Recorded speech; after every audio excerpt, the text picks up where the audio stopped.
இந்த அலோபதி மருத்துவத்தோட வரலாறு பேசி யாராவது பார்த்துருக்கீங்களா? இல்லை ஆங்கிலத்தில் அல்லது தமிழில் அலோபதி மருத்துவத்தினுடைய வரலாறு, இந்தாப்பா இதான் வரலாறு, படிச்சுட்டு வந்து ஊசி போட்டுக்கன்னு யாராவது உங்கள்கிட்ட கொடுத்துருக்காங்களா?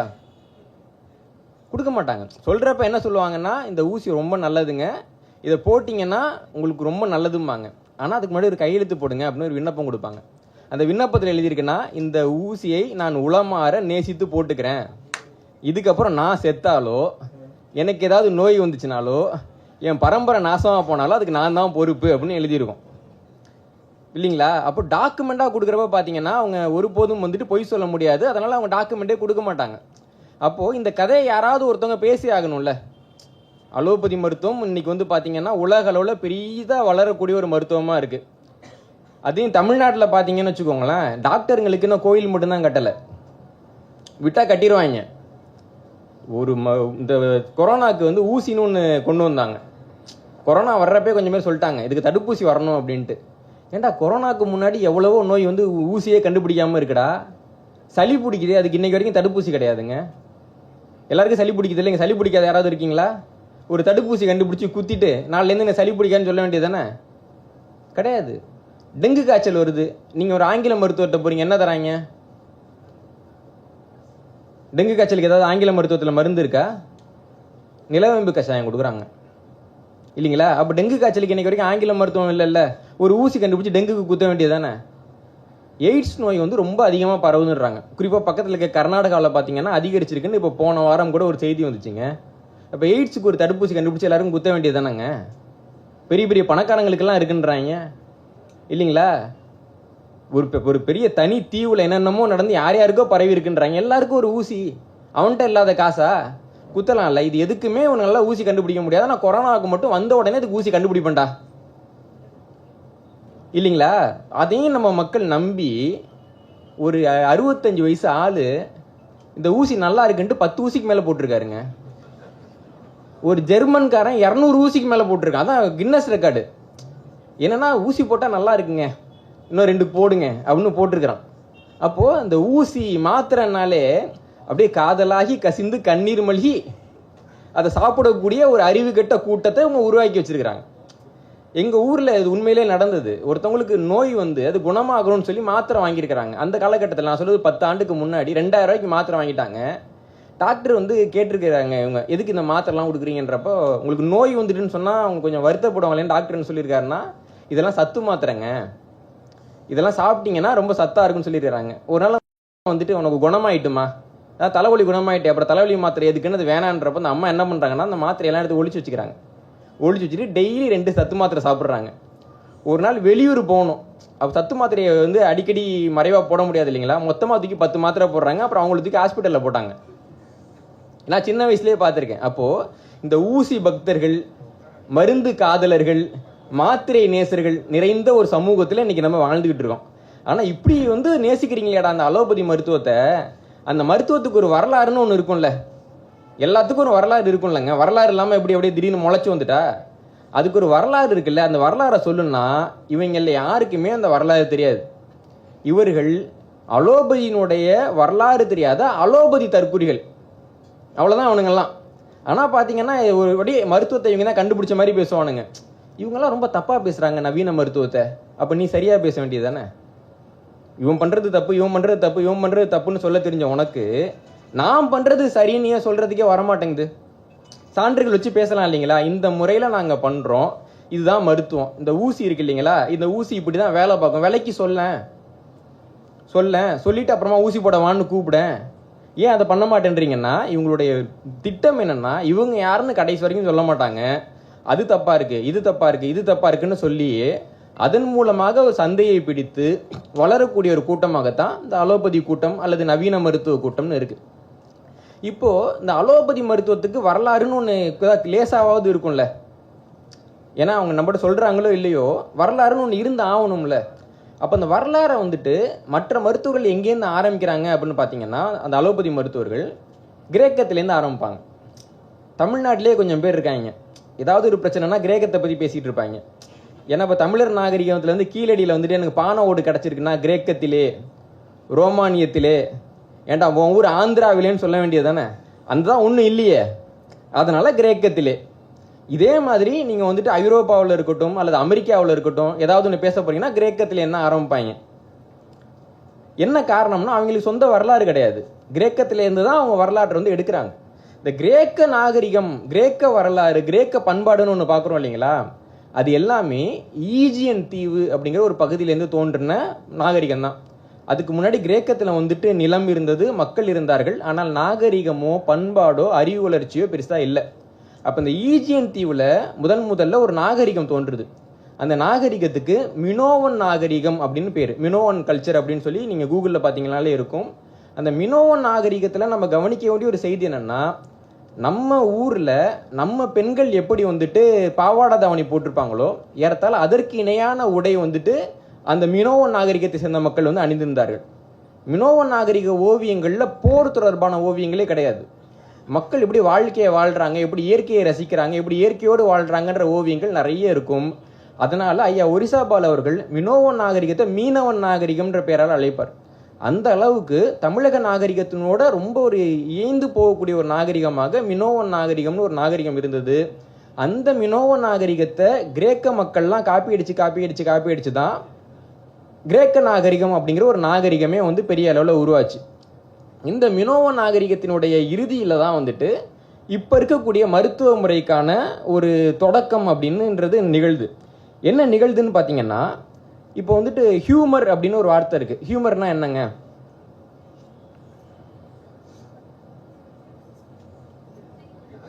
நகைச்சுவை அப்படின்னு இன்னைக்கு நம்ம சொல்றோம். ஆனால் ஒரு காலகட்டத்தில் ஹியூமர்னா நகைச்சுவை கிடையாது. கிரேக்க மொழியில ஹியூமர் அப்படின்னா சாறு அப்படின்னு அர்த்தம். பழச்சாறு அப்படின்னா சொல்றோம் இல்லைங்களா, ஜூஸ்னு சொல்றோம் இல்லைங்களா, ஜூஸுக்கு இணையான ஒரு கிரேக்க சொல் தான் ஹியூமர். இப்போ அந்த கிரேக்க நாகரிகத்துக்கும் தமிழக நாகரிகத்துக்கும் ஒரு தொடர்பு இருக்குன்னு பார்த்தோம் இல்லைங்களா. இப்போ தமிழர் நாகரிகத்தில் சித்த மருத்துவத்தை வந்து எப்படி அடிப்படையில் பிரிப்போம். ஒரு மனுஷர் வர்றாரு, அவரை என்னன்னு பிரித்து நம்ம மருத்துவம் பார்க்க ஆரம்பிப்போம். வாதம் பித்தம் கபம் அப்படின்னு. ஆயுர்வேதத்தையும் அதை தான் பண்ணுறாங்க, அதை தான் திருடிக்கிட்டாங்க. இப்போ வாதம் பித்தம் கபம்னு இருக்குல்ல, அது மூன்றும் மனித உடலில் திரவமாக தான் இருக்கு இல்லைங்களா. அதே மாதிரி கிரேக்கர்கள் என்ன சொல்கிறாங்கன்னா, மனித உடலில் திரவங்கள் இருக்கின்றன, அந்த திரவங்கள் கூடுவது குறைவதை கொண்டுதான் மனிதர்களுக்கு வந்துட்டு நோய் வர்றதும் ஆரோக்கியமும் இருக்குன்னு சொல்றாங்க. அப்ப அந்த மனித உடல்ல இருக்கக்கூடிய அந்த திரவங்களுக்கு அவங்க கிரேக்க மொழியிலேருந்து ஹியூமர் அப்படின்னு பேர் வைக்கிறாங்க. இப்படிதான் அவங்களுடைய மருத்துவ முறையினுடைய அடிப்படை தோற்றுவாயே இருக்கு. அப்படி பார்க்குறப்போ முதலாக இந்த கோட்பாடு வந்து பார்த்தீங்கன்னா தமிழ்நாட்டில் இருக்கு. நமக்கு வந்து திருக்குறள்லேயே பார்த்தா தெரியும். 95வது அதிகாரம் மருந்துங்கிற அதிகாரத்தில் சொல்லுவாங்க, மிகினும் குறையினும் நோய் செய்யும் மேலோர் வழி முதலா எண்ணிய 3 அப்படின்னு நம்ம சொல்லிட்டோம். இந்த மிக முக்கியமானது வந்துட்டு வாதம் பித்தம் கபம்னு 3ன்னு பிரிச்சிட்டோம். கிரேக்கர்களுக்கு உடம்புல வந்துட்டு ஏதோ இருக்கு, அது வந்துட்டு பார்க்கறதுக்கு வந்து ஒரு திரவ வடிவத்தில் இருக்குன்னு தெரியும். ஆனால் எத்தனைன்ற எண்ணிக்கை முதல்ல தெரியல. அப்போ என்ன ஆகுதுன்னா, கிமு 6வது நூற்றாண்டில் அல்க்மீன் ஆஃப் கோர்டன் அப்படிங்கிறவர் என்ன சொல்றாருன்னா, மனித உடல்ல நிறைய திரவங்கள் இருக்கு அப்படின்ட்டு அந்த திரவங்களுக்கு ஒரு பட்டியல் போட்டு அதை வந்துட்டு முடிக்காம விட்டுறாரு. என்ன சொல்றாருன்னா, நான் அந்த பட்டியலில் கொடுத்தது போகவும் இன்னும் நிறைய இருக்கலாம். மனித உடல்ல இனிப்புன்னு ஒரு திரவம் இருக்குங்க, கசப்புன்னு இன்னொரு திரவம் இருக்கு, நெருப்புனுடைய அந்த வெம்மை ஒரு திரவம் இருக்கு, குளிர்ச்சிங்கிறது இன்னொரு திரவமா இருக்கு. இந்த மாதிரி நேரெதிரான திரவங்களா கொடுத்து இந்த பட்டியல் இத்தோடு முடிவடையவில்லை, இந்த பட்டியலில் இன்னும் பல திரவங்கள் இருக்கின்றன அப்படின்னு சொல்லி கிமு 6வது நூற்றாண்டுல அல்க்மீன் வந்துட்டு சொல்லிட்டாரு. ஆனால் இப்படி எண்ணிலடங்கான திரவம் இருக்குன்னா இதை வச்சு எப்படி மருத்துவத்தை கொண்டு வரதுன்னு தெரில. அதற்கு பின்னாடி கிமு 5வது நூற்றாண்டெல்லாம் ஹிப்போக்ரேட்டஸ் வராரு. இந்த ஹிப்போக்ரேட்டஸ் யாருன்னு பார்த்தீங்கன்னா, இப்போ மருத்துவ உறுதிமொழின்னு ஒன்று சொல்லுவாங்கல்ல, மருத்துவர்கள்லாம் வந்துட்டு அவங்களுடைய பதவி இருக்கிறப்போ ஒரு உறுதிமொழி எடுத்துப்பாங்க. அதாவது வந்துட்டு நோயாளிகளினுடைய தனிப்பட்ட ரகசியங்களை பகிர்ந்துக்க மாட்டேன், அவங்களுக்கு வந்து உயிருக்கு நான் வந்து ரொம்ப முக்கியத்துவம் கொடுப்பேன்லாம் உறுதிமொழி எடுத்துப்பாங்க. அந்த உறுதிமொழிக்கு பேரே ஹிப்போக்ரேட்டஸ் உறுதிமொழி தான். ஏன்னா இவர் தான் அந்த உறுதிமொழியை முதலாக வகுத்தார் என்று பெரிய அளவில் நம்பப்படுது. கிரேக்கத்தை பொறுத்த வரைக்கும் முதல் பெரிய ஒரு மருத்துவர் அப்படின்னு சொல்லி ஹிப்போக்ரேட்டஸ் அவர்களை சொல்லலாம். இந்த ஹிப்போக்ரேட்டஸ் என்ன பண்றாருன்னா, இவரும் அந்த ஹியூமர்ஸுங்கிற அந்த கோட்பாட்டை ஏத்துக்கிட்டு நிறைய திரவங்கள் மனித உடல்ல இருந்தாலும் மனித உடலை கட்டுப்படுத்தக்கூடியதாக இருக்கக்கூடிய திரவங்கள் 4 தான் அப்படின்னு சொல்றாரு. என்னன்னா, ஒன்று வந்துட்டு சளி, இன்னொன்று வந்துட்டு மஞ்சள் பித்தம், இன்னொன்று கருப்பு பித்தம், ரத்தம். இந்த 2 பித்தம், ரத்தம், சளி, இது 4 தான் வந்துட்டு மனித உடலில் இருக்கக்கூடிய திரவங்கள். இந்த திரவங்கள் வந்துட்டு கூடுனாலோ குறைஞ்சாலோ மனிதர்களுக்கு நோய் வரும்னு சொல்லிட்டு ஹிப்போக்ரேட்டஸ் வந்து சொல்றாரு. இவர் வந்து சொன்ன இந்த அடிப்படையில் தான் வந்துட்டு அடுத்த 7 நூற்றாண்டுகளுக்கு வந்து கிரேக்கத்திலையும் ஐரோப்பிய நாடுகள்லையும் மருத்துவம் வந்து பார்க்கப்பட்டுக்கிட்டே இருக்கு. அதுக்கு பின்னாடி கிபி 2வது நூற்றாண்டுல கேலன் அப்படிங்கிற இன்னொரு மருத்துவர் வந்து கிரேக்கத்தில் தோன்றார். அந்த கேலன் வந்துட்டு ரொம்ப வித்தியாசமான, ரொம்ப திறமையான, ரொம்ப தைரியமான ஒரு மருத்துவராக இருந்தார். ஏன்னா கேலன் காலகட்டத்துக்கு முன்னாடி வரைக்கும் கிரேக்கத்தில் ஒரு பெரிய பிரச்சனை என்னன்னா, இப்போ மனிதர்கள் வந்துட்டு உடலியலை பற்றி நம்ம தெரிஞ்சுக்கணும். எப்படி தெரிஞ்சுப்போம்? உடற்கூறாய்வில் தான் தெரிஞ்சுக்கணும். அப்போ அதுக்கு வந்துட்டு நமக்கு பிணம் தேவை. பிணத்தை எடுத்து யாராவது ஆய்வு பண்ண போகிறாங்கன்னா அவங்க சூனியக்காரங்கன்னு சொல்லி கொண்டு போய் எரிச்சிருவாங்க. ஐரோப்பா முழுக்க தான் நிலவரம். அதே மாதிரி பெண்கள் வந்து நல்லா படிக்க தெரிஞ்சிச்சுன்னா அவங்க கண்டிப்பாக சூனியக்காரியாக தான் இருப்பான்னு கொண்டு போய் எரிச்சிருவாங்க. இப்போது நீங்கள் வந்து பிணத்தை வச்சும் ஆய்வு பண்ண முடியாது, அப்புறம் வந்து சுடுகாட்டுக்கும் போக முடியாது. அப்போ என்ன தான் பண்ணுறதுன்னு அறிஞர்கள்லாம் யோசிக்கிறப்போ, மனிதர்களுடைய உடல் உறுப்புகள் இருக்குல்ல, அதில் சில உடல் உறுப்புகள் பார்த்தீங்கன்னா பன்றியோட உடல் உறுப்புகளோட ஒத்து போகும். இந்த உறுப்பு மாற்று அறுவை சிகிச்சையோட வரலாறுலாம் பார்த்தீங்கன்னா பன்றியோட இதயத்தை எடுத்து வச்சாங்க, பன்றியோட லிவரை வச்சு சோதிச்சாங்க அப்படின்னு இருக்கும். உறுப்புகள் மட்டும் பார்க்குறப்போ மனிதர்களுக்கும் பன்றிகளுக்கும் ஒரு ஒற்றுமை இருக்கும். அதனால் ஒரு காலகட்டம் வரைக்கும் பன்றிகளை கொண்டு தான் அங்கே வந்து ஆய்வுகள் நடத்தப்பட்டன. ஏன்னா இவர் கேலன் என்ன பண்ணுறாருன்னா வந்துட்டு பன்னிங்கிறது 4 காலில் நடக்குது, அதனோட அமைப்பே வேற. மனிதன் 2 காலில் நடக்கிறான். 4 கால் பன்னியை வச்சு 2 கால் மனுஷனை எப்படி ஆய்வு பண்ணுறதுன்னு யோசிக்கிறார். அப்போ ஒரு பார்க்குறப்ப பார்த்தீங்கன்னா பார்பரி மக்காவ் அப்படின்னு ஒரு குரங்கு இருக்குது. அது வந்துட்டு ஒரு வால் இல்லாத குரங்கு, அதனால் நிமிந்து நடக்கும், மனுஷன் மாதிரி நெஞ்சை நிமித்தி நடக்கக்கூடிய பழக்கம் இருக்கக்கூடிய ஒரு குரங்கு பார்பரி மக்காவ். அப்போ அந்த பார்பரி மக்காவ் குரங்கை வச்சு அறுத்து மனித உடலினுடைய அமைப்பு எப்படி இருக்குன்னு அவர் வந்துட்டு ஆய்வு பண்ணி தெரிஞ்சுக்கிறார். அப்போது அவர் ஆய்வகம் வச்சிருக்காரு. பார்பரி மக்காவ் கொஞ்சம் பெரிய குரங்கு. இப்போது ஆய்வகத்தில் வச்சு ஆய்வு பண்ணுறதுக்கு சின்ன குரங்கு ஒன்று வேணுன்றதுனால சீரிஸ் மக்காவுன்னு இன்னொரு குரங்கு இருக்குது, இந்த ரீசஸ் மக்காவ். இந்த ரீசஸ் மக்காவை பிடிச்சி அதில் வந்து ஆய்வகத்தில் வச்சுட்டு அவர் அதன் மூலமாக கொஞ்சம் தெரிஞ்சுக்கிறார். அவர் மருத்துவம் பற்றி நிறையா தெரிஞ்சுக்கிட்டே வர்றப்ப என்ன ஆகுதுன்னா, அப்போ இந்த ஒரு கிளாடியேட்டர்னு சொல்லுவாங்க இல்லைங்களா, போர் புரியக்கூடிய வீரர்கள், அவங்கள நிறைய பேர் வந்துட்டு வெட்டுப்பட்டுலாம் வந்துடுவாங்க. அவங்களை எப்படியாவது காப்பாற்றணும்னு அரசாங்கம் சொல்லும். ஏன்னா அவங்க தலைக்கு ஒரு பெரிய விலை இருக்குது.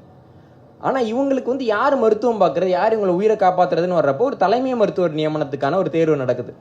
அப்போ எல்லாரும் வந்து எனக்கு மருத்துவத்துறையில் 20 ஆண்டு அனுபவம் இருக்குது, 30 ஆண்டு அனுபவம்லாம் இருக்குன்னு சொல்கிறப்ப கேலன் உள்ள வர்றாரு. அவருக்கு பெரிய அளவில் அனுபவம் இல்லை. ஆனால் அவர் என்ன பண்ணுறாருன்னா ஒரு குரங்கை கூட்டிகிட்டு வர்றாரு, ஒரு கத்தி எடுக்கிறாரு, குரங்கோட வயிற்றை அறுக்கிறார், குடல் வெளில வந்துடுது. அங்கேருந்து எல்லா மருத்துவரையும் பார்த்து, இங்கே இருக்க யாராவது ஒரு மருத்துவர் இந்த குரங்குக்கு சரியாக ஒரு அறுவை சிகிச்சை பண்ணி காப்பாற்றிட்டீங்கன்னா நான் போயிடுறேன், இல்லைன்னா நான் தான் தலைமை மருத்துவர், நான் அந்த குரங்கை காப்பாற்றுறேன், நீங்கள்லாம் போயிடுங்க அப்படின்றார். அங்கே போட்டியில் வந்து வேறு யாராலையும் அந்த குரங்குக்கு வந்து அறுவை சிகிச்சை பண்ண முடியல. கேலன் அந்த அறுவை சிகிச்சை பண்ணுறாரு. இப்படியாக அந்த நாட்டினுடைய ஒரு தலைமை மருத்துவர், இந்த கிளாடியேட்டர்களுக்கு அறுவை சிகிச்சை செய்யக்கூடிய, சிகிச்சை கொடுக்கக்கூடிய ஒரு தலைமை மருத்துவங்கிற இடத்துக்கு கேலன் வந்து வந்துடுறாரு. அதனால தான் கேலன் வந்து மிக முக்கியமான நபராக வரலாற்றால் பார்க்கப்படுகிறார். இப்போ இந்த கேலன் பண்ணதில் எல்லாமே சரியா அப்படின்னு பார்த்தீங்கன்னா கிடையாது. ஏன்னா இப்போ வந்துட்டு குரங்கை வச்சு ஒரு ஆய்வு பண்ணுறப்ப என்ன நடக்குதுன்னா, குரங்கை பார்த்துட்டு குரங்கோட கல்லீரலில் 5 பிரிவு இருக்குது. மனிதனுடைய இதயத்தில் 4 பிரிவு இருக்கிற மாதிரி குரங்கு கல்லீரலில் வந்துட்டு 5 பிரிவு இருக்குது. இவர் என்ன எழுதுறாருன்னா மனித கல்லீரலில் 5 பிரிவு இருக்குன்னு எழுதி வச்சுறாரு. அடுத்த 1000 வருஷத்துக்கு அதுதான் பாடம். அப்புறமா எடுத்து பார்த்தா மனிதனோட கல்லீரலில் 4 பிரிவு தான் இருக்குது. அப்போ அதான் சொல்லுவாங்க, இல்லாட்டி கடைசி வரைக்கும் யாருமே மூஞ்ச கழிவு பார்க்கலையாடா அப்படின்னு. இப்படியாக கேலன் எழுதின விதிகளில் வந்துட்டு சில விதிகள் வந்து 1400 ஆண்டுகள் கடைபிடிக்கப்பட்டன, சில விதிகள் 1200 ஆண்டுகள் கடைபிடிக்கப்பட்டன, சில விதிகள் 1000 ஆண்டுகள் கடைபிடிக்கப்பட்டன. இப்படி கேலன் சொல்லிட்டாருன்னா அதை நம்பிடணும், வெள்ளையா இருக்கவன் பொய் சொல்ல மாட்டான் அப்படின்னு ஐரோப்பாவில் பெரிய அளவில் நம்பப்பட்டவராக கேலன் என்ற மருத்துவர் இருந்தார். இந்த மருத்துவர் என்ன பண்ணுறாருன்னா அந்த ஹியூமர்ஸுங்கிற கோட்பாட்டை எடுத்துக்கிறார். ஹியூமர்ஸுங்கிற கோட்பாட்டுன்னு உண்மைதானே எடுத்துக்கிறாரு. அந்த கோட்பாட்டில் இருந்த இன்னொரு கோணத்தை ஒரு மிக முக்கியமான கோணமாக கொண்டு வர்றார். என்னன்னா, ஒரு மனிதனுக்கு வந்துட்டு நோய் வருமா இல்லையாங்கிறத மட்டும் அந்த ஹியூமர்ஸ் முடிவு பண்ணுறது இல்லைங்க, ஒரு மனிதனுடைய குணம் என்னவாக இருக்கும். உதாரணத்துக்கு யாராவது ஒருத்தவங்க வந்துட்டு ரொம்ப திமிராக நடந்துக்கிறாங்கன்னு வச்சுக்கோங்களேன், நம்ம என்ன சொல்லுவோம், கொழுப்பு பிடிச்சிருக்கான் பாரு. கொழுப்புக்கும் திமிருக்கும் என்னங்க தொடர்பு? பெருசாக தொடர்பு இல்லை. ஆனால் உடல் உழைப்பு குறைக்கிறப்போ நமக்கு கொழுப்பு ஏற்படுது. அப்போ உடல் உழைப்பு குறைவாக இருக்கிறவன் அடுத்தவனை வந்து அதட்டுவான்ற ஒரு மனநிலை அடிப்படையில் நம்ம வந்து கொழுப்பை வந்து திமிருன்னு புரிஞ்சுக்கிறோம் இல்லைங்களா. அந்த மாதிரி கேலன் ஒரு கோட்பாட்டை உருவாக்குறாரு. அதான் ஏற்கனவே இருந்த கோட்பாடு தான் இவர் வந்து வலுப்படுத்துறாரு. என்ன சொல்றாருன்னா, அந்த ஹியூமர்ஸ்ன்ற அந்த 4 திரவங்கள் இருக்கு இல்லைங்களா, அந்த திரவங்கள் வந்து அதிகரிக்கிறப்போ ஒவ்வொரு மனிதருக்கும் ஒரு குணம் அதிகரிக்கிறது அப்படின்னு சொல்றாரு. அவர் பிரிச்ச பிரிவுபடி பார்த்தீங்கன்னா, உடல்ல ரத்தம் அதிகமாக இருக்கிறாங்கல்ல, அவங்களுக்கு வந்து சாங்குயின் அப்படின்னு பேர் வைக்கிறாரு. இந்த சாங்குயின் என்று சொல்லக்கூடிய மக்கள் எப்படி இருப்பாங்கன்னா, எக்ஸ்ட்ரோவர்ட்னு சொல்லுவாங்க, வெளிமுகமான மனிதர்கள். நல்லா பார்க்க குதூகலமாக இருப்பாங்க, யாராவது பேசுனீங்கன்னா உடனே சேர்ந்துப்பாங்க. ஒரு 5 பேர் சேர்ந்து வந்து வாழ்கன்னா 6வது ஆளாக இவனும் வாழ்கம்மா, சோசியல் அனிமலாக இருப்பாங்க. சாங்குயின் அப்படின்னு பிரிக்கிறாரு. அதுக்கு அடுத்தது மஞ்சள் பித்தம் வந்து அதிகமாக இருக்கக்கூடியவங்கள கோலரிக் அப்படின்னு பிரிக்கிறாரு. அதாவது வந்துட்டு ஆற்றல் மிக்கவங்களா இருப்பாங்க, ஆர்வம் மிக்கவங்களா இருப்பாங்க, கவர்ச்சி மிக்கவங்களா இருப்பாங்க. இந்த திரைத்துறையில் இருக்கக்கூடியவர்கள், அப்புறம் வந்து கலைத்துறையில் இருக்கக்கூடியவர்கள், பார்த்தோன்னே ஈர்க்கக்கூடிய நபர்களாக இருப்பாங்க இல்லைங்களா, அவங்கெல்லாம் வந்துட்டு மஞ்சள் பித்தம் இருக்கக்கூடிய கோலரிக் பிரிவை சேர்ந்தவங்க அப்படின்னு பிரிக்கிறாரு. அதுக்கு அடுத்ததா கருப்பு பித்தம். இந்த கருப்பு பித்தம் இருக்கவங்களுக்கு இவர் வச்ச பேர் என்னன்னா மெலோன்கலிக். இப்போ சொல்லுவாங்கல்ல, பாட்டில் எனக்கு மெலோன்கலிக்கான சாங்னா ரொம்ப பிடிக்கும் அப்படின்னா சோக பாடல்கள்லாம் பிடிக்கும் அப்படின்னு அர்த்தம். இதுவும் வந்து கிரேக்க சொல் தான், இன்னைக்கு நம்ம ஆங்கிலத்திலையும் அதை பயன்படுத்திக்கிட்டு இருக்கோம். அப்போது அந்த மெலோன்கலிக் இருக்கிறவங்க எப்படி இருப்பாங்கன்னா, அடுத்தவங்க மேலே அக்கறைப்படுறவங்களா இருப்பாங்க, அன்பாக இருப்பாங்க, அவங்களுக்கு படைப்பாற்றல் இருக்கும். அப்போ இந்த படைப்பாற்றல் என்ன ஆகும்னா, அடுத்தவங்களோட சோகத்தை துயரத்தை எல்லாம் இவங்க உட்காந்து எழுதிட்டு இருப்பாங்க. ஏதோ ஒருத்தவங்க பக்கத்து தெருவில் இறந்து போயிருப்பாங்க, அவங்க வீட்டு ஆளுங்களே அமைதியாக உட்காந்துருவாங்க. இவர் வந்து அவ்வளோ பெரிய இழப்பு தெரியுமா அப்படின்னு எழுதிட்டு இருப்பாங்க இல்லைங்களா. இவங்கெல்லாம் வந்துட்டு மெலோன்கலிக் பிரிவில் வந்துட்டு சேர்த்தாங்க. அதுக்கு அடுத்ததாக சளி அதிகமாக இருக்கக்கூடியவங்கள ஃப்ளக்மேட்டிக் அப்படின்ற ஒரு பிரிவில் பிரித்தார். அப்படின்னா வந்து நம்பகத்தன்மையானவர்களாக இருப்பாங்க, கருணையானவங்களாக இருப்பாங்க, பாசம் வைப்பாங்க அப்படின்னு அவர் பிரித்தார். இந்த ஹியூமர்ஸ் கோட்பாடு வந்துட்டு அதுக்கு பின்னாடியும் வலுவடைஞ்சிச்சு. அப்போ ஒரு மனுஷனுக்கு வந்துட்டு உடம்பு சரியில்லாமல் போனால் தான் அதுக்கு மட்டும் ஹியூமர்ஸ் காரணம் கிடையாது. ஒரு மனுஷன் யாராக இருக்கான்றதே ஹியூமர்ஸ் தான் தீர்மானிக்குதுன்ற ஒரு கோட்பாடு அங்கே வந்து வந்தது. அப்போது 16வது நூற்றாண்டில் இருந்த ஒரு நாடக ஆசிரியர் பென் ஜான்சன் அப்படின்னு பேர் அவருக்கு. அவர் வந்துட்டு காமெடி ஆஃப் ஹியூமர்ஸ் அப்படின்னு ஒரு நாடகமே எழுதினார். அதில் பார்த்தீங்கன்னா, இந்த பித்தம் அதிகமாக இருக்கிறவன் எப்படியெல்லாம் நடந்துப்பான், ரத்தம் அதிகமாக இருக்கிறவன் எப்படியெல்லாம் நடந்துப்பான்னு ஒரு நாடகம் 16வது நூற்றாண்டிலே இருந்துச்சு.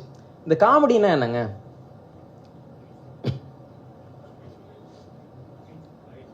அதையும் இப்போ நகைச்சுவை என்ன நம்ம புரிஞ்சுக்கிறோம். இப்போ நாடகங்கள் இருக்குல்ல, நாடகங்களில் வந்துட்டு இன்பவியல் நாடகம், துன்பவியல் நாடகம்னு 2ஆக பிரிப்பாங்க. சீனாவில் பெரும்பாலான நாடகங்கள் வந்து துன்பவியல் நாடகங்கள். கடைசியில் பார்த்தீங்கன்னா எல்லாம் முடிஞ்சு போகிறப்போ, சீனா படம்லாம் பார்த்தீங்கன்னா கடைசியாக வந்து கதாநாயகன் டக்குன்னு சுட்டுருவாங்க, இல்லை கதாநாயகி மேலே அம்பு பாஞ்சு செத்து போயிடுவாங்க. சீனாவில் இருக்கலாம், ஆஹா எவ்வளோ நல்லா இருக்குன்னு கை தட்டுவாங்க. ஏன்னா சீன நாடக மரபுன்றது பார்த்தீங்கன்னா துன்பவியல் நாடகமாகவே வரும். தமிழில் நல்லதங்கால் கதை தான் ஒரே பெரிய துன்பவியல் கதை. மற்ற எல்லாமே நமக்கு சுபமாக முடிச்சிச்சுனா தான் நம்ம கதை ஒத்துப்போம். வசந்த மாளிகைன்னு ஒரு படம் எடுத்தாங்க, நம்மளாம் ஓட விட்டோமா, அது எப்படி கதாநாயகன் சாகலான்னு தியேட்டர் கிழிச்சானுங்க. அப்புறம் வேறு வழி இல்லாமல் ஒரு டாக்டர் வராரு, கதாநாயகனை பொழைச்சிட்டாருனோன்னா அதே படம் 150 நாள் ஓடிச்சு. அப்போ நம்ம ஊருக்கு என்னென்னா, இந்த இன்பவியல் முடிவு தான் பிடிக்கும், துன்பவியல் முடிவு பிடிக்காது, நம்ம இயல்பு. அப்போது நாடகம் எழுதுகிறப்போ இந்த இன்பவியல் முடிவோடு முடியக்கூடிய நாடகங்கள் இருக்கு இல்லைங்களா, அந்த நாடகங்களுக்கு காமெடி அப்படின்னு பேர். இன்பம் காமெடி அப்படின்றது காலப்போக்கில் நகைச்சுவை காமெடின்னு மாறிடுச்சு. ஆக மொத்தத்தில் பார்த்தீங்கன்னா ஹியூமர்ஸ் அப்படின்னாலும் காமெடி கிடையாது, காமெடினாலும் காமெடி கிடையாது. ஆனால் காலப்போக்கில் மொழி எல்லாம் இருக்கக்கூடிய சிக்கல்கள் இதெல்லாம் அப்படியே பின்னாடி வந்து இது மாறி வந்துச்சுன்னு நம்ம பார்க்குறோம். அப்படியாக இவர் இந்த இதை உருவாக்குனார். இப்போ நமக்கு ஒரு கேள்வி வருது, 4 திரவம் இருக்குங்க, அந்த 4 திரவத்தால் ஒருத்தவனுக்கு குணாதிசயம் இப்படி தான் இருக்குன்னா நம்ம குணத்தை போய் மாற்ற முடியுமா? மாற்ற முடியாது.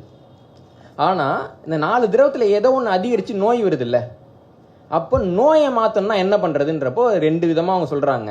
ஒன்று, அதற்கு எதிரான திரவத்தை செலுத்துறது, அப்போ அது சமநிலைக்கு வரும். இல்லாட்டி எந்த திரவம் அதிகமாக இருக்குதோ அதை குறைக்கிறது அப்படின்றாங்க. இப்போ எந்த திரவம் அதிகரிச்சிருக்கு, எந்த திரவம் குறைச்சலாக இருக்குன்றது எப்படி கண்டுபிடிக்கிறதுன்றப்போ அதுக்கு அவங்க ஃபார்முலா சொல்கிறாங்க. என்ன சொல்கிறாங்கன்னா, மனிதனுடைய இந்த உடல் வெப்பநிலையையும் தோல் எப்படி இருக்குன்றதையும் வச்சு அவங்களுக்கு வந்து எந்த திரவம் அப்போ அதிகரிச்சிருக்குன்னு கண்டுபிடிக்கலாம் அப்படின்ற ஒரு சூத்திரத்தை வந்துட்டு சொல்கிறாங்க. அந்த சூத்திரம் பார்த்தீங்கன்னா, மனித உடல் வெப்பமாக இருக்குது, அதே சமயம் அதில் ஈரப்பதமாகவும் இருக்குது. வெப்பமாக இருக்குது, ஈரப்பதமாகவும் இருக்குது அப்படின்னா அதுக்கு வந்து இரத்த அதிகரிப்பு தான் காரணம் அப்படின்றாங்க. மனித உடல் குளிர்ச்சியாக இருக்குது, ஈரப்பதமாகவும் இருக்குன்னா அதுக்கு வந்துட்டு சளி தான் காரணம் அப்படின்றாங்க. மனித உடல் சூடாக இருக்குது, வறண்டு போயிருக்குன்னா அதுக்கு வந்துட்டு மஞ்சள் பித்த அதிகரிப்பு காரணம்ன்றாங்க. மனித உடல் குளிர்ச்சியாக இருக்குது, வறண்டு இருக்குது அப்படின்னா அதுக்கு கருப்பு பித்த அதிகரிப்பு தான் காரணம் அப்படின்றாங்க. அப்புறம் இரத்தத்துக்கு கருப்பு பித்தம் எதிரானதுன்றாங்க, சளிக்கு மஞ்சள் பித்தம் எதிரானதுன்றாங்க. அப்போ ஒன்றை வந்து இன்னொன்று வச்சு கட்டுப்படுத்த முடியும் அப்படின்னு இதை பிரிக்கிறாங்க. இப்படியாகத்தான் வந்து நோயினுடைய சிகிச்சைங்கிறது கேளன் காலம் வரைக்கும் இருந்தது. இதில் என்ன சிக்கல்னா, இப்போ ஒரு நபர் இருக்கிறாரு, அவருக்கு வந்துட்டு சளி பிடிச்சி கொஞ்சம் பிரச்சனை ஆகுதுன்னு வச்சுக்கோங்களேன், கொஞ்சம் ஒரு காய்ச்சல் மாதிரி இருக்குன்னு வச்சுக்கோங்களேன். அப்போது காய்ச்சல் வந்தவங்களுக்கு வந்துட்டு உடல் எப்படி இருக்கும்? சூடாக இருக்கும். அப்போ தொட்டு பார்த்தீங்கன்னா உடம்பு வந்து வறண்டு இருக்குமா இல்லை ஈரப்பதமாக இருக்குமா? அப்போது ஒரு மனுஷனுக்கு வந்து உடல் வெப்பமாக இருந்து ஈரப்பதமாக இருந்துச்சுன்னா இவங்களுடைய விதிமுறைப்படி அதுக்கு காரணம் ரத்த அதிகரிப்பு. சில மருத்துவர்கள் என்ன பண்ணாங்கன்னா, ரத்தத்தை வந்துட்டு கருப்பு பீத்தத்தை வச்சு சரி பண்ணலாம் அப்படின்னு பண்ணாங்க. சில மருத்துவர்கள் வந்து ஷார்ட்கட் யோசிப்பாங்கல்ல. நம்ம ஊர்லேயே கைராசி டாக்டர்னு சில பேர் இருப்பாங்க. நான் போனேங்க, ஒரு மாத்திரை கொடுத்தாரு, அப்படியே குணமாயிட்டுங்க, ரொம்ப நல்ல டாக்டருமாங்க. அவங்க தான் மோசமான டாக்டர். ஏன்னா ஒரு நல்ல மருத்துவர் என்ன பண்ணணும்னா, நீங்கள் போகிறப்போ உங்களுடைய உடம்புல இருக்கக்கூடிய நோய் எதிர்ப்பு சக்தியை தூண்ட முடியுமான்னு முதல்ல பார்க்கணும். ஒரு நாளைக்கு வாங்க, அப்பயும் உங்களுக்கு காய்ச்சல் இருந்துச்சுன்னா நான் மருந்து தரேன்னு சொல்கிறான் பார்த்தீங்களா, அவன் நல்ல டாக்டர் இல்லைங்க. நோய் எதிர்ப்பு சக்தியை தூண்ட முடியலைன்னா குறைச்சலாம் மருந்து, அளவு ரொம்ப குறைச்சலாம் ஒரு மருந்து கொடுத்து இதை போடுங்க, 2 நாளுக்கு போடுங்க. ஏன்னா நீங்கள் முழு மாத்திரை போட்டிங்கன்னா வயிறு வந்துடும், சைடு எஃபெக்ட்லாம் வரும்னு சொல்கிறாங்க இல்லைங்களா, அவங்க நல்ல டாக்டர்.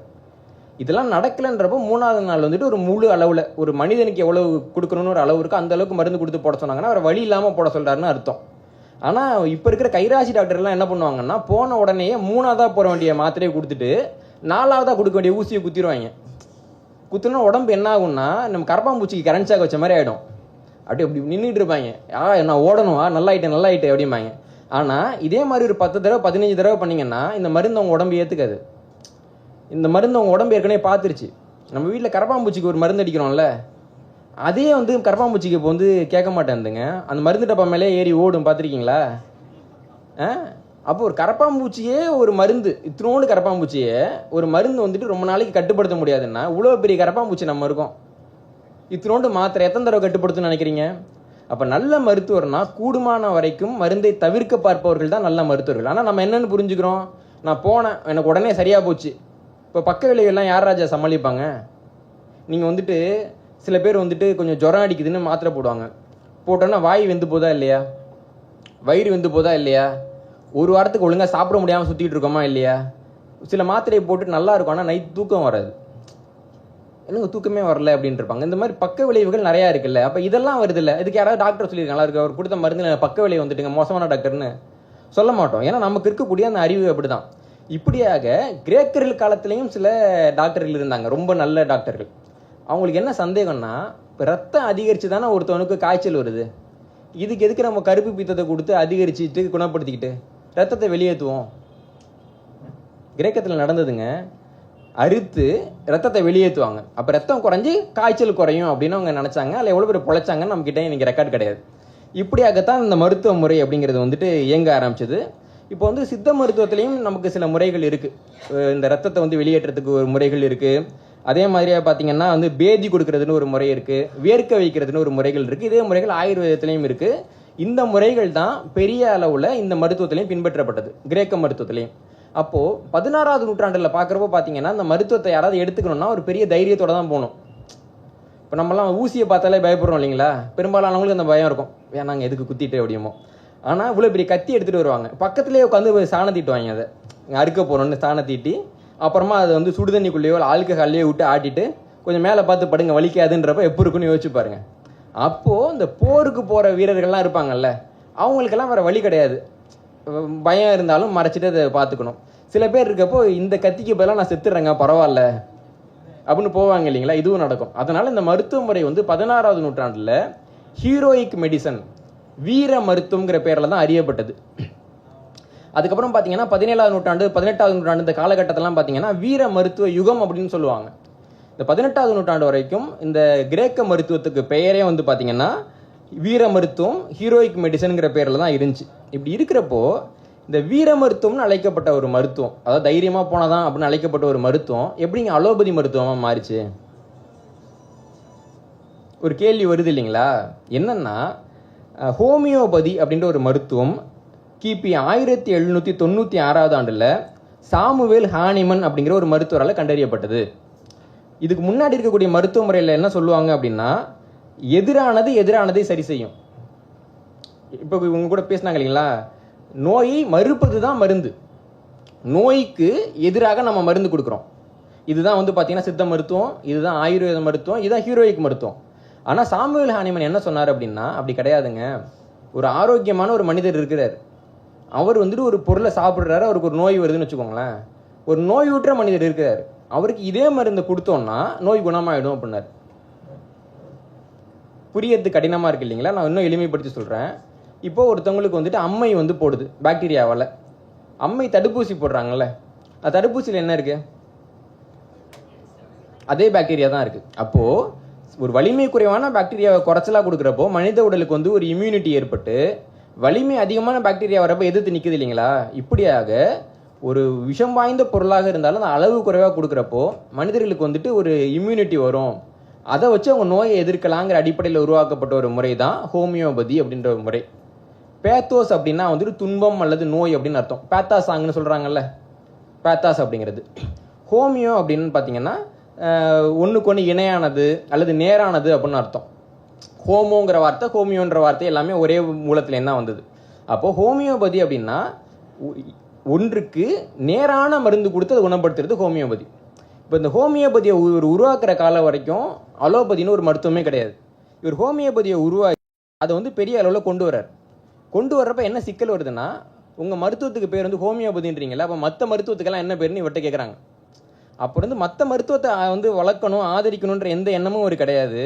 இருந்தாலும் தன்னுடைய மருத்துவத்தில் இருந்து மற்ற மருத்துவத்தை வந்து வேறுபடுத்தி காமிக்கிறதுக்காக அவர் என்ன சொல்கிறாருன்னா, அதுக்கு பேர் வந்து அலோபதி அப்படின்னு இவர் தான் பேர் வைக்கிறார். 1810வது ஆண்டில் தான் வந்துட்டு, தம்பி இந்த குழந்தைக்கு அலோபதினு பேர் வைக்கிறேன் அப்படின்னு ஹானிமன் வந்து சொல்கிறாரு. அதுக்கு முன்னாடி அலோபதினு ஒரு மருத்துவ முறையே கிடையாது. அலோபதினா வேற ஒன்றும் கிடையாது. அலோஸ் அப்படின்னா மாறாக அல்லது எதிராக அப்படின்னு அர்த்தம். ஐயா சொன்னாங்க இல்லைங்களா, மருந்துன்றது எதிராக கொடுக்கப்படுறதுன்ட்டு. அதே மாதிரி அலோபதி அப்படின்னா ஒரு நோய்க்கு அதற்கு எதிரான மருந்தை கொடுப்பதுன்னு அர்த்தம். இந்த வரையறை எப்படி பார்த்தீங்கன்னா, சித்த மருந்தும் அலோபதி தான், ஆயுர்வேத மருந்தும் அலோபதி தான், எகிப்தில் இருந்த மருத்துவத்துக்கு பேரும் அலோபதி தான், மெசடோமியாவில் இருந்த மருத்துவத்துக்கு பேரும் அலோபதி தான், வீரயுக மருத்துவத்துக்கு பேரும் அலோபதி தான். ரொம்ப எளிமையாக சொல்லணும்னா, எதெல்லாம் ஹோமியோபதி இல்லையோ அது எல்லாத்துக்கும் ஒரே பேர் தான், அது எல்லாமே அலோபதி தான். அப்போ அலோபதி மருத்துவம்னு ஒன்று தனியாக இருக்கான்னா கிடையாது இல்லைங்களா? இப்படி தான் அதுக்கு வந்து பேர் கிடைக்குது. அதுக்கு பின்னாடி பார்த்தீங்கன்னா, இந்த வீர மருத்துவ யுகம்னு சொன்னோம் இல்லைங்களா, அந்த ஹீரோயிக் மெடிசன் வளர்ந்த காலகட்டத்தில், இந்த காலகட்டத்தில் உலகத்தில் பல்வேறு அறிவியல் கண்டுபிடிப்புகள் வந்து நிகழ்கின்றன. ஒரு கண்டுபிடிப்பு பார்த்தீங்க அப்படின்னா, இப்போ சீனா இருக்குல்ல, இந்தியாவுக்கு பக்கத்தில் இருக்கக்கூடிய ஒரு நாடு.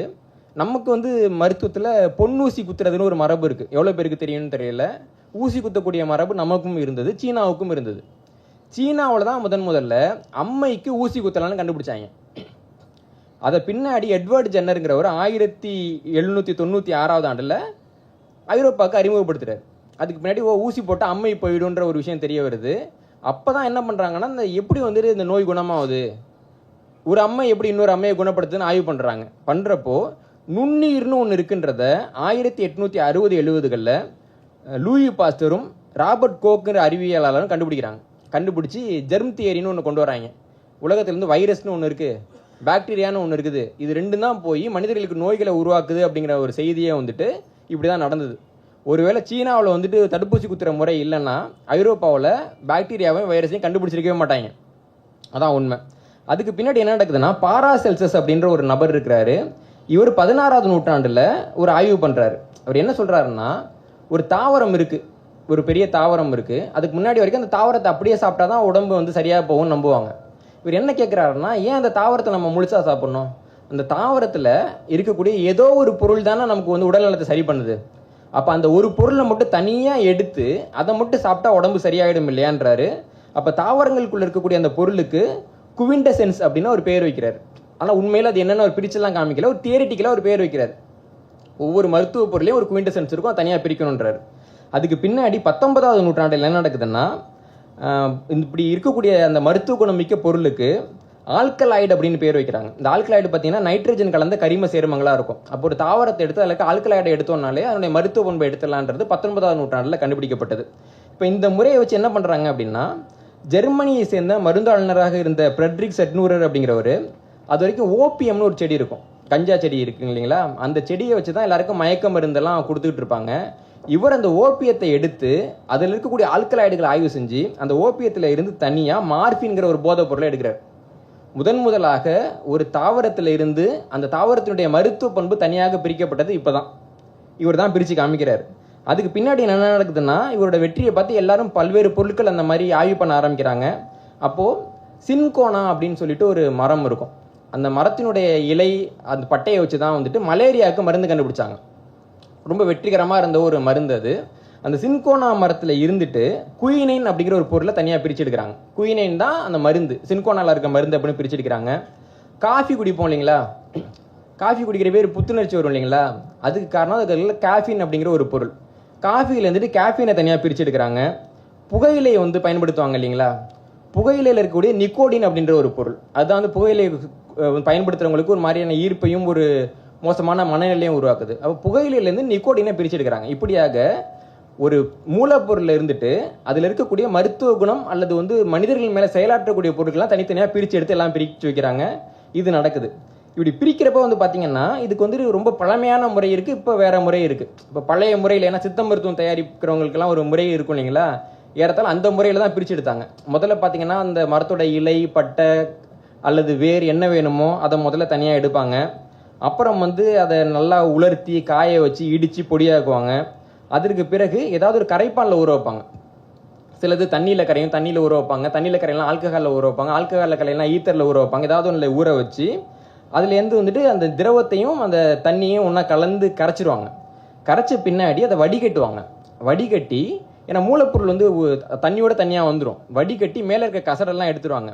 எடுத்துட்டு இவங்க கலந்த ஆல்கஹால் அல்லது ஈத்தர் அல்லது தண்ணி இருக்கும் இல்லைங்களா, அது இருக்க அப்படியே அதை வச்சு சூடுபடுத்துகிறப்போ ஆல்கஹாலோ ஈத்தரோ தண்ணியோ ஆவியாக மேலே போயிடும்.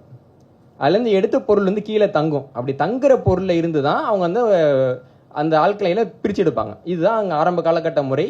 இப்போ வந்து நம்ம அப்படி பண்ணுறதில்ல. இப்போ வந்து அதுக்கு வேறு வேறு முறைகள் இருக்குது. போலாரிட்டி அப்படின்னு ஒரு முறையை பயன்படுத்துகிறாங்க. ஒரு உதாரணம் சொல்லணும்னா, ஒரு தாவரம் இருக்குங்க. இந்த தாவரத்தில் இருக்கிற ஒரு 1000 பொருள் இருக்குது ஒரு தாவரத்தில்னு வச்சுக்கோங்களேன்.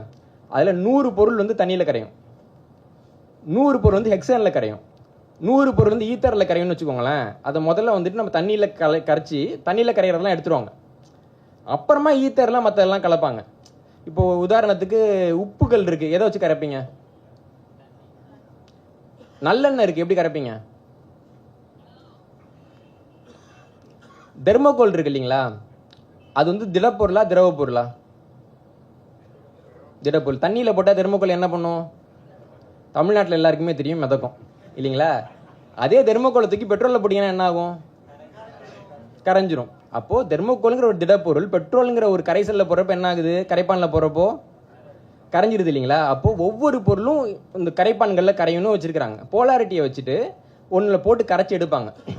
எடுத்து அது கரைஞ்ச பொருள் இருக்குல்ல, அதுக்கு வந்து எக்ஸ்ட்ராக்ட்னு பேர். இப்போ ஹெக்ஸேனில் வந்து அது கரையுதுன்னா அப்படி கரைக்கிற கரைசலுக்கு வந்து ஹெக்ஸேன் எக்ஸ்ட்ராக்ட்னு பேர். இந்த ஹெக்ஸேன் எக்ஸ்ட்ராக்டை மட்டும் எடுத்துகிட்டு பண்ணுவாங்கன்னா அடுத்தது வந்துட்டு குரோமோட்டோகிராஃபி பண்ணுவாங்க. குரோமோட்டோகிராஃபி பண்ணுறப்போ அந்த ஒரு பொருள் இது 10 பொருளாக பிரிக்கும். குரோமோட்டோகிராஃபியில் 10 பொருளையும் எடுத்துகிட்டு ஒன்றையும் தனித்தனியாக தின் லேயர் குரோமோட்டோகிராஃபின்னு ஒன்று பண்ணுவாங்க. அப்போ அது ஒன்றையும் 10ஆவோ 15ஆவோ 20ஆவோ அது பிரிக்கும். அப்படி பிரிக்கிறப்போ ஒரு தாவரத்தில் கொஞ்சோண்டு இருக்கக்கூடிய ஒரு சின்ன பொருளை வந்து நம்ம கண்டுபிடிக்க முடியும். இப்படி தான் இன்றைக்கி நவீன அறிவியல் வந்து இயங்கிக்கிட்டு இருக்குது. இந்த முறையும் இந்த காலகட்டத்திலலாம் வந்து கண்டுபிடிக்கப்பட்டது. இப்போது நான் ஒரு கேள்வி கேட்குறேன். இந்த முறையில் தான் இன்றைக்கி எல்லா மருந்துமே வந்து உருவாக்கப்படுது. இப்போது ஒரு காலகட்டத்தில் உலகம் முழுக்க மலேரியான்ற நோய் இருந்ததுங்க. மலேரியானா என்ன அர்த்தம்?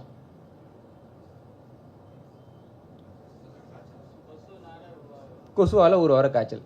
மலேரியான்ற சொல்லுக்கு என்ன அர்த்தம்? இத்தாலி மொழியில மலா அப்படின்னா கெட்ட, ஏரியான்னா ஏர் காத்து. இந்த நோய் வந்து ரொம்ப காலகாலமாக இருக்கு. இத்தாலியை சேர்ந்தவங்களாம் என்ன நினச்சிக்கிட்டாங்கன்னா கெட்ட காத்தால இந்த நோய் வருது போல இருக்குன்னு நினச்சிட்டாங்க. அந்த காத்தோட கொசு வர்றதை அவங்க கவனிக்கல.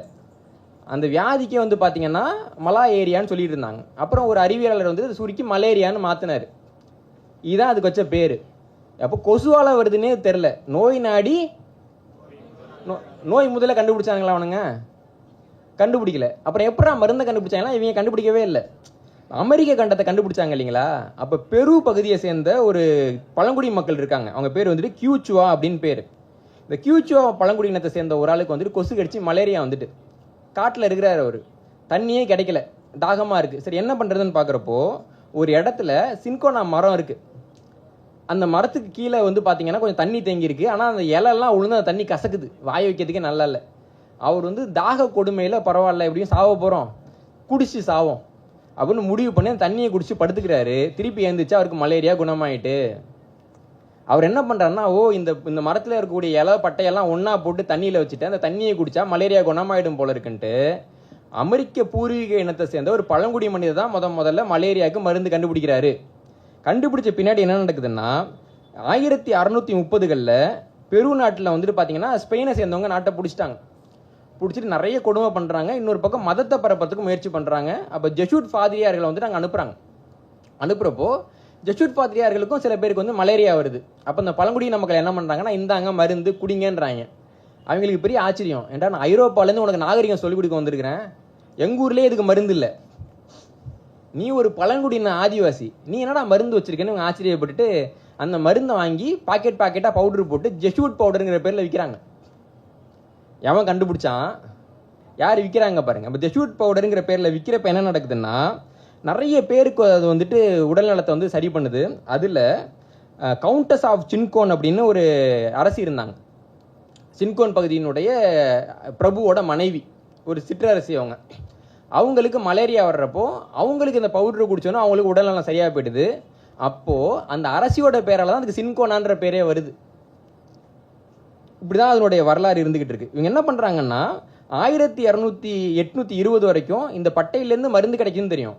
ஆனால் அந்த மருந்து எப்படி இருக்குன்னு தெரியாது. இந்த புது முறையில் அந்த மருந்தை தனியாக பிரித்து அதுக்கு வந்துட்டு குயினைன் அப்படின்னு பேர் வச்சுட்டு அதில் வந்துட்டு மிக முக்கியமான மருந்துன்னு சொல்லிட்டாங்க. இப்படியா எல்லாம் தெரிஞ்சிருச்சு.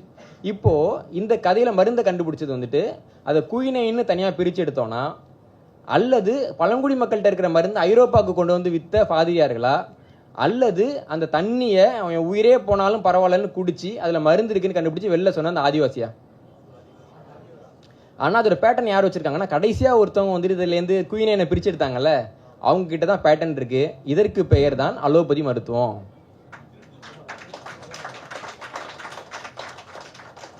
இப்படியாக ஒவ்வொரு மருந்தும், இப்போ அலோபதி மருத்துவத்தில் ஆரம்ப காலகட்டத்தில் என்ன பண்ணுவாங்கன்னா, ஒவ்வொரு ஊருக்கும் போயிடுவாங்க, அவன்கிட்ட என்ன மருந்து இருக்கு பாரு, அந்த மருந்து எடு, மூலக்கூறா பிரி, எந்த மூலக்கூறெல்லாம் நல்லா போகுதுன்னு எடு, அந்த மூலக்கூறை நம்ம உற்பத்தி பண்ணுவோம்.